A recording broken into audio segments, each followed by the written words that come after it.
An open vessel containing air is heated from 27 degrees Celsius to 127 degrees Celsius. The fraction of air which goes out of the vessel is. We have been told कि एक open vessel है जिसको heat करा है 27 degree से 127 degree Celsius. मतलब T1 जो है वो था हमारे पास 300 केल्विन और जो T2 है वो है 127 यानी कि 400 केल्विन. तो बोल रहे हैं कितने फ्रैक्शन ऑफ एयर बाहर चली गई. सी यहाँ पे प्रेशर के बारे में कुछ नहीं बताया है, वॉल्यूम के बारे में कुछ नहीं है. एक ओपन वेसल है, वॉल्यूम कांस्टेंट है, प्रेशर भी कांस्टेंट है. सो पी और वी तो क्या है हमारे पास कांस्टेंट. चेंज क्या क्या हो रहा है अब, क्योंकि फ्रैक्शन ऑफ एयर बाहर जा रही है यानी मोल्स जो हो रहे हैं वो चेंज हो रहे हैं. तो इक्वेशन होती है PV is equals to NRT. P constant, V constant, R constant, यानी मोल्स इनटू टेम्परेचर क्या है कांस्टेंट है.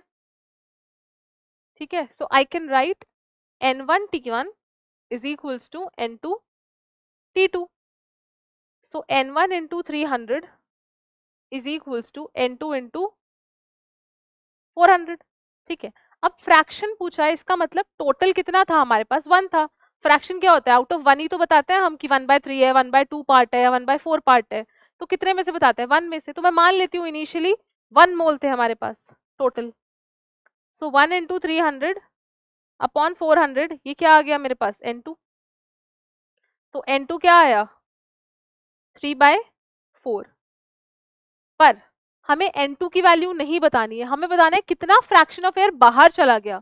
तो बाहर चला गया इसका मतलब बाहर कितना गया होगा, जो चेंज होगा वही तो बाहर होगा. मतलब इनिशियली मेरे पास 1 था, अब बचा है 3/4. तो ये कितना है 1/4. यानी जो 1/4 पार्ट है वो बाहर चला गया. जो आपके पास N2 है ये तो moles remaining in the vessel है ना, कि आपने 27 डिग्री सेल्सियस से 127 डिग्री सेल्सियस किया तो मेरे मोल्स 1 से कितने हो गए 3/4 बचे हैं. यानी जो बाकी के थे वो कहाँ चले गए, बाहर चले गए. वो कितने गए हैं 1/4.